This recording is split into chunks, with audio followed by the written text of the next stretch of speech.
the ways of living that I write about and support, I think are really nothing less than heroic. Like to go through life unquestioning and blaming everybody else for our shortcomings or our failures or our circumstances, it's easy. Anybody can do that.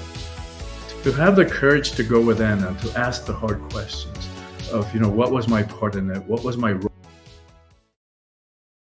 So, Christian, thank you so much for coming on, taking the time of your day to come and share your expertise and everything about life that we want to know about. Hi, Michelle. Thanks so much for having me on the show. I've been looking forward to the conversation. Same here. But before we get started, I'm going to ask you a very important question about you. Okay. Sure. So, what are 5 characteristics that you want people to know about you? Hmm. I've done over 100 interviews, like podcasts, and actually much more than that for this last book, over 100, and Wow. nobody has asked me that before. Um, well, let's see. Authentic and congruent, which means that I walk my talk and I practice what I preach. Um, I have a sense of humor. I'm one of 9 kids, and we're all very close in age, so we're all kind of pranksters. Mhm. Um, how many is that? There's probably like 3 or 4, right? Yeah, I that's combined, three, I and we combined kind the of couple. combined it. Yeah. Um, I love mangoes. It's my favorite fruit. Oh, there you Uh, go. That's something that most people don't know. There you go. And for the last year and a half, I've been a digital nomad. So I've been traveling to different places and focusing mostly on Spanish speaking countries because I wanted to improve my Spanish. It's my first language. But ever since we came to the States when I was 10, I've done all my reading and all my studies in English. So I wanted to improve my vocabulary and ability to teach in Spanish. Oh my gosh, and that's one way to do it. You really have to dive into the conversation, with that language that, like what you said, so that you're fluent in it. And that is awesome. Well, good for Yeah, you. Well, thank you for sharing that. All right. sure. So, and the reason why I asked that is because reading your book, and we'll just go ahead and dive in, is Awakening the Soul of Power. And at the very beginning of it, okay, at the very beginning of it, you talk about heroes and about the different characteristics of heroes. And so I just want to kind of take your summary of now, what do you think of what is a hero?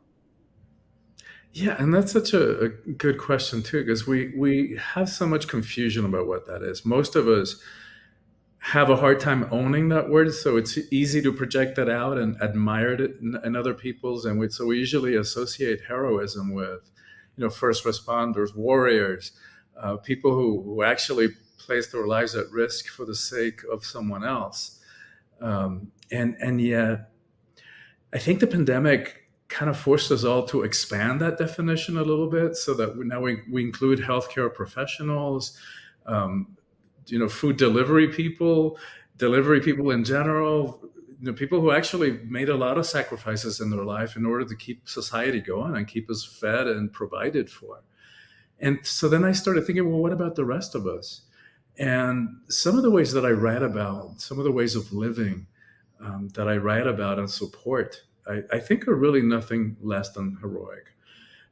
Like to go through life unquestioning and blaming everybody else for our shortcomings or our failures or our circumstances, it's easy. Anybody can do that. To have the courage to go within and to ask the hard questions of what was my part in it, what was my role in it, why do I keep getting stuck in these patterns of behavior and patterns of relationships, why do I do the things I do, requires courage to take a deep dive inside and look at ourselves and look at those patterns and figure out why we do the things we do. It's hard, it's heroic, and we may have to face ourselves and face down some of our inner demons, but it is so worthwhile, Michelle, because I know that, as you know, once we figure out those answers on why we do the things we do and why we have get caught in patterns of relationships, then we can choose to be otherwise. And so it's infinitely worthwhile because the reward for being willing to do that kind of deep work is freedom. Mhm. Absolutely. And I found a quote in your book that I absolutely loved. And it describes the hero's journey as a call to an adventure. And that's what life is. It has ups and downs and things that you aren't aware of. And your book is so good. It has so much information that I think somebody could read it at the very beginning, put it down, and when live some adventure, come back to it and go, oh, that makes perfect sense. So you get a lot out of your book, a lot of information because there's so much there. And so I just challenge everybody to be their own hero, pick up the book and find some information, put it down for a while, let it soak in, and read some more. I So love that. so let me ask you, what made you decide to go ahead and write this book? Well, it's something that had been brewing in me for probably 10 years before that. And for me, for a long time, I've been saying like the single most important thing that needs to happen in the world is the empowerment of women. And it's not to idealize women, it's not to put women up on a pedestal, it's not to give women more crap that they have to do to fix this mess that we all find ourselves in.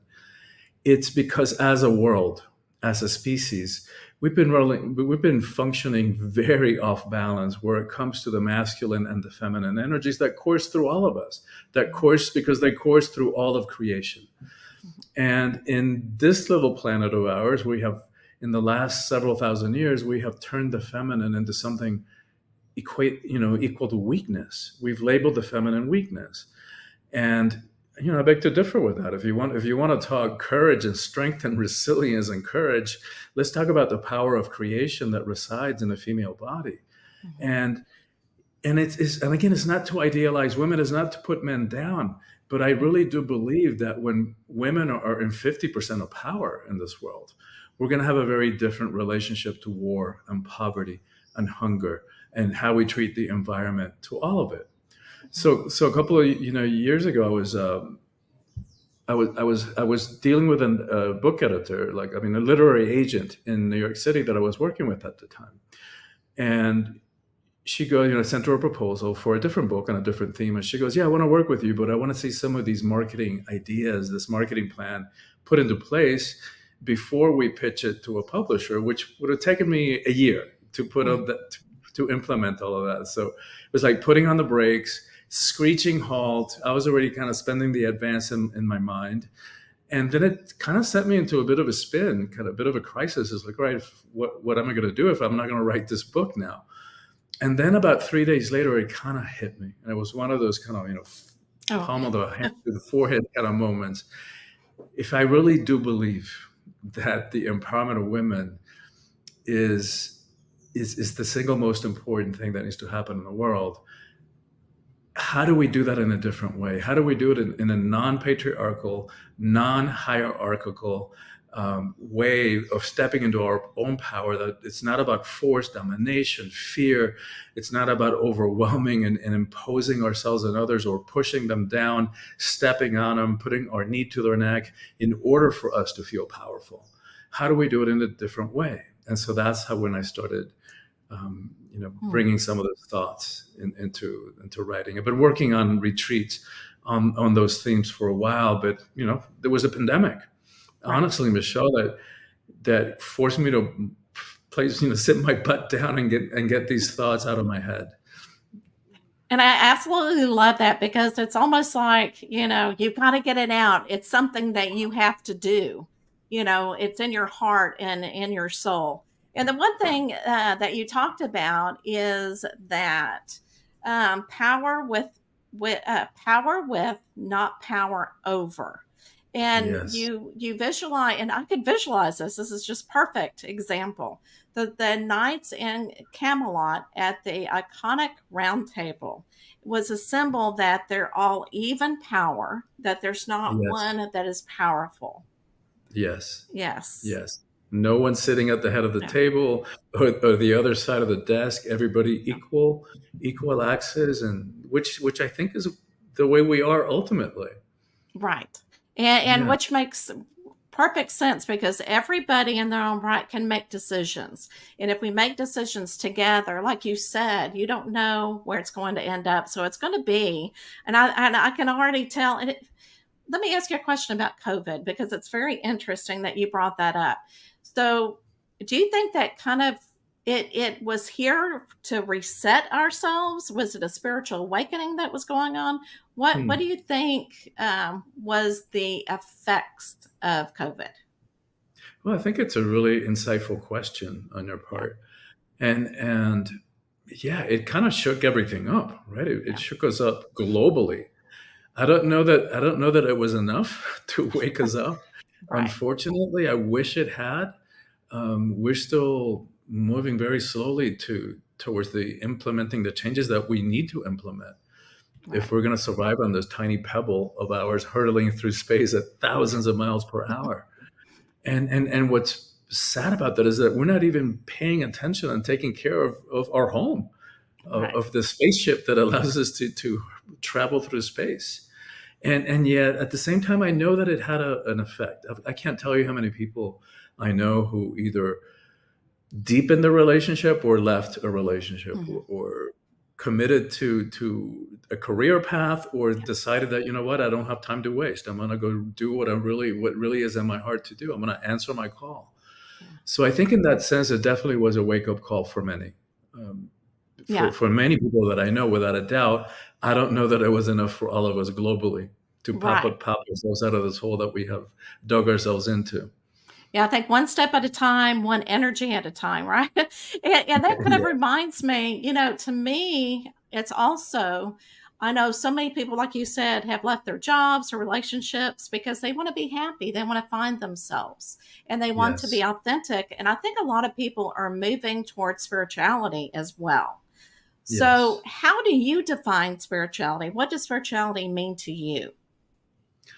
Yeah, and because I'm in that category. I place myself in that category of spiritual, not religious, Right. even though I grew up in a very religious household, in a very Catholic family. Hmm.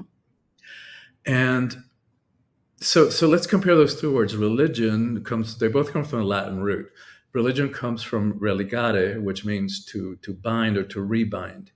And presumably to the sacred, to the divine, but even that feels a little, binding, Hmm. Right. imprisoning to me. Whereas spirituality, that word comes from spirare, also a Latin root, which means spirit, or breath. Right, from that same root we get respiration and inspiration or expiration, which is very interesting because that happens in so many different traditions and so many, even some secular languages, that the same word can mean breath or spirit. So to me, that feels a lot more inspiring, for Oh, yeah. for lack of another word. Less binding is, for me, spirituality is something that we all are. Right, it's just part Hmm. of being human.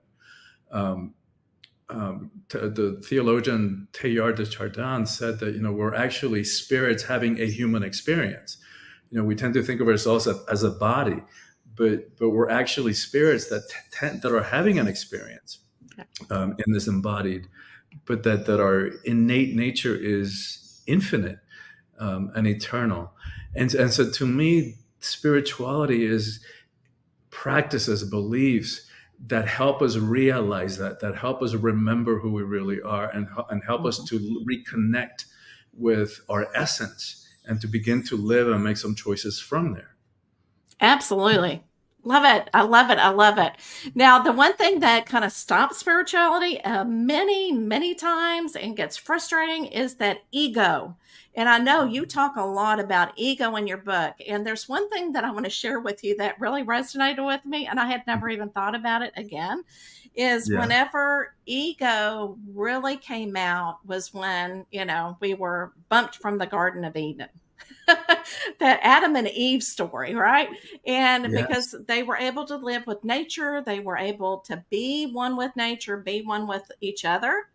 And then they were kicked out. And then the ego happened. And I went, oh, I would have never thought about that. Yes, when I first heard that, it had the same effect on me, and Yeah. that's a teaching from Ken Wilber, because he writes about how that origin story of the garden Yeah. and Adam and Eve story, even though it may be called by different names, Right. that it's found all over the world. Yeah. And so he also talks about how because at some point, we as far as we know, we're the only species that has an ego. And ego, also from Latin, means I. So it's that sense of I-ness, that sense of separate self. This is Christian over here. There's Michelle over there. And so, there's some theories about whether the higher primates, the gorillas and the chimps, whether the dolphins and the whales and the elephants have a sense of who they are, like an individual sense of identity, of separate identity. But Mm-hmm. we don't really know. We can't put ourselves inside of their heads. We base it on studies like, for example, YouTube videos that we were talking about before we started recording.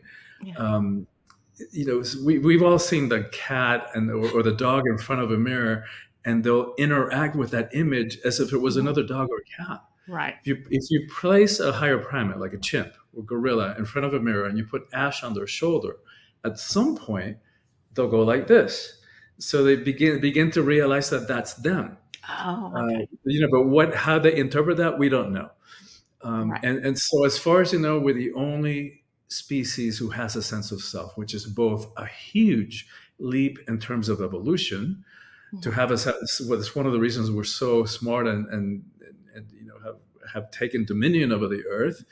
But it's also, there's a price to pay for that, which is, once we have a sense of separate identity, we can be abandoned. So we have abandonment issues. We can feel Mm-hmm. lonely, depressed, isolated. We have a sense of our own mortality, all that kind of stuff that comes with a separate identity, sense of self.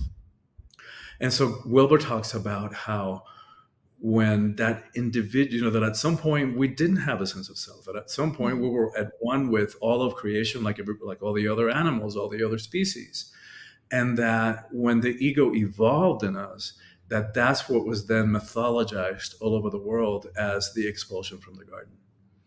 I got you. Oh my goodness. See, so much knowledge. And I love how you said that the soul does create because we're not feeling at one with everybody. We start blaming everybody for our Yes, problems. We become victims. A- exactly. and I love that you say also that to look outside yourself for problems, that's where the victim starts, the victim Yes, mentality, instead of looking yes. inside. And that's huge. That's one of the 30 plus years of doing this kind of personal transformation work, empowerment work. I think that is the hardest thing Yeah. for us to get is to pop out of that poor me, woe is me. If only mom had done this, or daddy hadn't done that, or the teacher, the system, homophobia, racism, sexism, and not to deny that those things don't exist, and not to deny that crap happened to many of us when we were kids, Mhm. and that our parents were far from perfect, in the same way that we are far from perfect. But as long as we're holding, so right, not to deny that all that stuff doesn't exist or it didn't happen, but as long as we're holding whatever happened or whatever they did or didn't do, or the unfairness of the system, as long as we're holding anything outside of us responsible for our state of being, we just gave our power away, and often to the perpetrator Right. themselves. And so it's not a good strategy. It's not an empowering strategy. So if we want to be free, if we want to reclaim and step into our power fully, we've got to start from that premise that no matter what happened in the past, no matter what happens going forward, we always get to choose how we show up in response to that. Yeah. And that little reframe and that not small enough was simple but huge Mhm. reframe opens the doors to freedom. And I love that because it is a very, very difficult thing. The more trauma it is very, very difficult. But like you said, once you release it and you work on it, then you're Yes. going, the attitude changes and you're going, you know what? That was not about me. That was Right. about them. You know what I'm saying? But I can Exactly. choose to look at it differently. And it is hard. And sometimes I still get triggered and I have to go back in and work Yeah. it all out and go, I'm okay. Exactly. It's just one of those It's things. hard. It's It heroic. That's is. one of the things that I'm talking about. That's heroic. That's true. That's true. And the one thing that you talk about that really helps is breath work. And I Yes. totally agree because you don't get stuck. Um, your energy flow, you don't get stuck in that not having enough power if you breathe through it. Can you kind of talk Exactly. about the theme behind breathing and why it is important? Yeah, and breathwork, let me start by saying that breathwork is a very large umbrella term, right? So there are a lot of different practices for different purposes. Anybody who's ever been to a yoga class has done breathwork, Yes. pranayama. And some there are practices, breathing techniques that if you're stressed out, if you can't sleep, they'll help to calm down and to relax. There are practices that if you want to like really focus your mind and your energy, be right before a meeting, that it's more energizing. The type of breath work that I'm talking about is it's you do it longer. You do it for about an hour and a half. It's a type of circular breathing. And Michelle's like amazing stuff happens. My dad was a psychiatrist. My degree's in psychology. I was on a track to get a PhD until my very first breathwork session. And it was so amazing and so profoundly healing that I jumped tracks. I never went for the PhD, and since then I've been offering breathwork for 3 decades all over the world with incredible results. And they haven't studied breathwork yet in the same way that they've done a lot of research on what happens in the body and the brain when we meditate. They're Mhm. starting to focus on that now a little bit more. Breathwork is kind of following that same trajectory that yoga did and meditation did in the West. Right. And so I suspect they'll find some of the same similar effects that happen in the brain when we meditate. But there's some of it that is just inexplicable. Yeah. There's stuff that I've witnessed, stuff that I've experienced in terms of healing past trauma. Hmm. Uh, and I've worked with people who have serious, like really serious trauma, Right. including sex abuse and violent stuff. And it gets healed just from breathing. Hmm. And I know that boggles the mind. And I can tell you even stories about physical healings just from breathing. And that's probably the hardest one for me to like really get and understand. How does that work? Yeah. But what makes it more understandable to me, what gives it more meaning, is that it's what we were talking about before. That if you look at the many, many religions and spiritual traditions and secular languages, the same word can mean breath or spirit. Mm. And I can't argue with the results. It works with permanent results. And on top of that, on top of the healing, and I can tell you some really mind-boggling stories if we have the time for that. But on top of the healing, people have, and I've certainly experienced some of the most profound, ecstatic, blissful experiences that I've ever had. And the one Just breathe. thing, yeah, oh, absolutely. And the one thing that we all need to remember when we do these breathing exercises is to trust and to let go of the Yes. process, because I think a lot of people tend to, once they start relaxing, they start fighting it. There's that Yes. ego again. And so For you, sure, and that for sure, and that's one of the yeah, qualities of the ego is like the ego is a control freak. yes, yes, absolutely. And I think once you let go, and it's so interesting how their neurological system just once you let go, just kind of goes back into where it needs to be, the flow and Yes, everything. And you will beautiful, get that information spiritually that you need. And beautiful. yeah, and it aligns your work. I mean, your life, your energy life, because sometimes things will change and you'll be going, oh my gosh, that is working. It doesn't, work like you may not see the results immediately. It may take a couple of days, it may take a week for you to Yeah. line up with that, but you got to continue with the breath work so that it Yes. continues to change. And since we were talking about the ego, let's connect those two things. Yeah. Because I've had a lot of people tell me over the years that they got to the same place, had the same kind of experience breathing, than they did with a sacred medicine journey, whether Oh, yeah. mushrooms, ayahuasca, or whatever. Right. And part of what's happening, the reason that that happens is because these practices and breathing, breath work pops us out of the ego, Yeah. right? And it's sort of like a great, there's so much to say about the ego. I spent the whole probably Oh third of my the gosh. book, quarter of the book talking about it because Yeah. there's so much confusion about what it is. And so, but here's a simple metaphor that helps us really understand it. If you put a baseball in the center of a stadium, that's what the ego is. It's our sense of self. And who we are is actually the stadium. And we've allowed this tiny, tiny, tiny part of us to think that it is all who we are and to make really important, significant choices about our lives, about our relationships, about our purpose from its very small, limited, and fear based perspective. So when we breathe, when we do breath work, it pops us out of the baseball and we start realizing the realm of the stadium, who we really are. And I love it. And that's how you find out who you truly are. You remember Yes, who you are supposed to be. All right, exactly. so let's go ahead and talk about your podcast. Is It's, Soulful Power. Is it's that my right? website. I actually don't have a podcast. Oh. Oh, It's a I website. thought okay, but you do videos on your podcast on your website? Yes. Yes, I Okay. do a lot of Okay. videos that I've posted on social media. Some of them are housed on my website. Yeah. Okay, because I've seen some of your videos, and for some reason I was thinking that was a podcast, but it's kind of a video.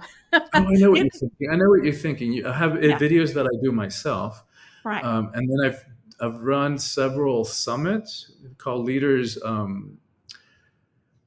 of Global Consciousness.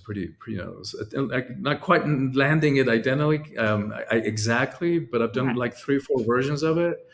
Um, and so I interview people. So it's sort of like a Yeah. podcast. Each I do one a year, and I interview probably 25, 30 people. Oh, wow. Well, and that's, Yeah. to me too, Christian, and I don't know, because I know from Podmatch, Alex on Podmatch, he says, you know what? People are changing the definition of what a podcast is by going to Hmm. YouTube and doing videos. Which he said, but in reality, it's not really a podcast because you've got to have that RSS feed. But I Interesting. think things are changing. I think things are going to be Interesting. changing that way. So you can say it's a video podcast if you want to. Okay. Interesting. Yeah, very interesting. So is there anything that we did not talk about that you want to make sure that you get into this episode? Oh my God. I know there's so much. There- there's so much we could talk about: relationships, Yeah. personal empowerment, life purpose. We don't really have the time to do that. Yeah. But Right. what I would like to say is that for anybody who has struggled with self doubt, rejection of self, who has struggled with the imposter syndrome, who do I think I am? Um, what I want to say is that when I was a kid, a teenager, painfully shy. I was a good student. I was a 4.0 student, except for one B in high school. And of course, I didn't set out to do this consciously, and it points to the way of the ego and how we sabotage ourselves, sometimes even unconsciously. So I know, looking back on it, that I got that one B because it was a fairly easy class. Mhm. Because there is no way at that point in my life that I could have stood up in front of an auditorium filled with hundreds and thousands of people to deliver the valedictorian speech. There's no way.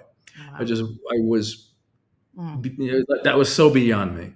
Mhm. And so flash forward to today, and I've spoken at dozens of conferences, churches, universities, the TEDx stage.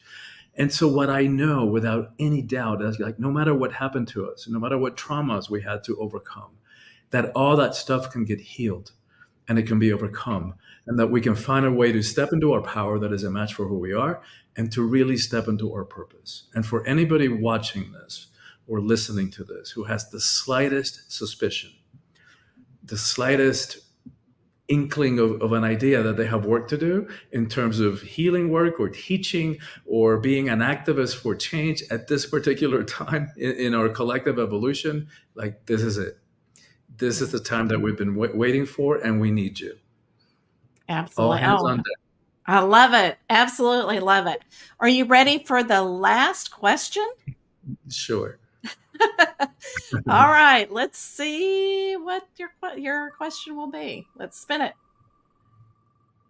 This is fun, Michelle. I'm glad you like it. It's like, oh, Isn't that funny? oh, I love it for you. This is perfect. So, what Yes. if you could choose any superpower? I know you've got a lot, but something that you don't have now. What would you choose? Mm. I mean, first one that popped to mind was flying, like Superman. Um, but I think what I think, like to jump off that question, if you ask me what my superpower is, Yeah. I think it's the depth of my capacity to love. Oh, that is a Hmm. good superpower to have. Hmm. Absolutely. So, Yeah. yeah, okay. So, the other superpower, where would you fly? That's funny. Well, we were talking about before that I'm in Colombia right now. I'm in Yeah. Medellin. I've been doing the digital nomad thing for a couple of years, but the place that popped into mind was Hawaii. Oh, yes. Hmm. Yes. The energy there, I'm sure, is fabulous. I have not been to Exactly. Hawaii, so, but Oh my yeah. God, So, Michelle, you've I got know. it. Like I'm from the Caribbean. I love the Caribbean. I love any Yeah. beach anywhere. There is a magic. There's an energy to you, like that you picked up on already in those islands. They call it the mana, MANA, which is the energy of the land that is palpable even in Honolulu when you hit the airport. Yeah. Oh my gosh. And see, I always have to be around water. Now you can Yeah. see my fair skin. You don't see me, at the beach because I don't tan at Right. all. I just get red and, and it goes on from Yes. there. But just being there around the energy and, I don't have to be sunning in the beach. But yeah, just the energy itself would be awesome. Yeah. Well, There's something about the ocean. Well, I think our yeah. blood is like 98%. I forget the exact number, but Wow. Yeah. the same constitution. I think it's even higher than 98% exact constitution as ocean water. Oh, wow. Okay. Yeah. So see that's why awesome Yeah. energy. So where can Yeah. what is your favorite social media? I know that people, say my website, but where do you like people to contact you? Well, social media has been a challenge for me. Yeah. It's not I something that I understand. love to do. I think I'm probably where I have the most followers is on LinkedIn. Okay. I'm pulling back from there now and refocusing again on Facebook and Instagram. Um, but for me, it's been an effort. I'm basically introverted, Mm. and I don't do chit chat very well. I'm much more comfortable in deeper waters and really getting to know somebody right now. So Right. so chit chat is not, and so social media. I don't know that it's a great match for me up in like in my essence, Right. because so much of Right. it tends to be more superficial. Um, but I realize, in the day that in the world that we live in, you got to do Yeah. it. If I Yeah. want to get my message out, which I do, because to me it's a sense of mission Oh, that absolutely. that drives what I do. And Mm. paraphrasing Einstein, you can't solve a problem from the same level of consciousness in which it was created. So when I look at the world and the shape that we're in and all the challenges that we're facing, any one of which can feel just completely overwhelming. Like what can I do climate change, or what can I do Right. about the polarization that we feel and the fear that is running amok in our world? Yeah. And yet so the way that I think we dig ourselves, the only way I see that we dig ourselves out of this hole that we find ourselves in is a leap in consciousness, Hmm. um, a, a shift in consciousness, a revolution in consciousness. Which is going to shift the way that we see ourselves, the way we see each other, and the way that we see our planet. And so that's my sense of mission, is like, how many people can I impact so that we begin to shift the way we see ourselves and everything else around us. And And so like you said, I got to do social media. I got to do it. yes. I know, as difficult as it is. I know that's when you get you hire a young person to do all of your social media Yeah, because yeah. they'll understand it. All right, so everybody, if this really resonated with you, please share it with whoever will really resonate with them, and just spread the love. So, Christian, what is one word that you can leave with everybody for this week? Well, I think you pointed us in that direction, which is love, and I would add self-love, Oh, hyphenated. That's the key. To me, that's the key to freedom. that's And it becomes possible only with self-awareness. So which is that willingness that we were talking about diving in and getting to know ourselves so that we can accept ourselves and ultimately love ourselves. you heard it here. All right, everybody, have a blessed week, and I will see you next week.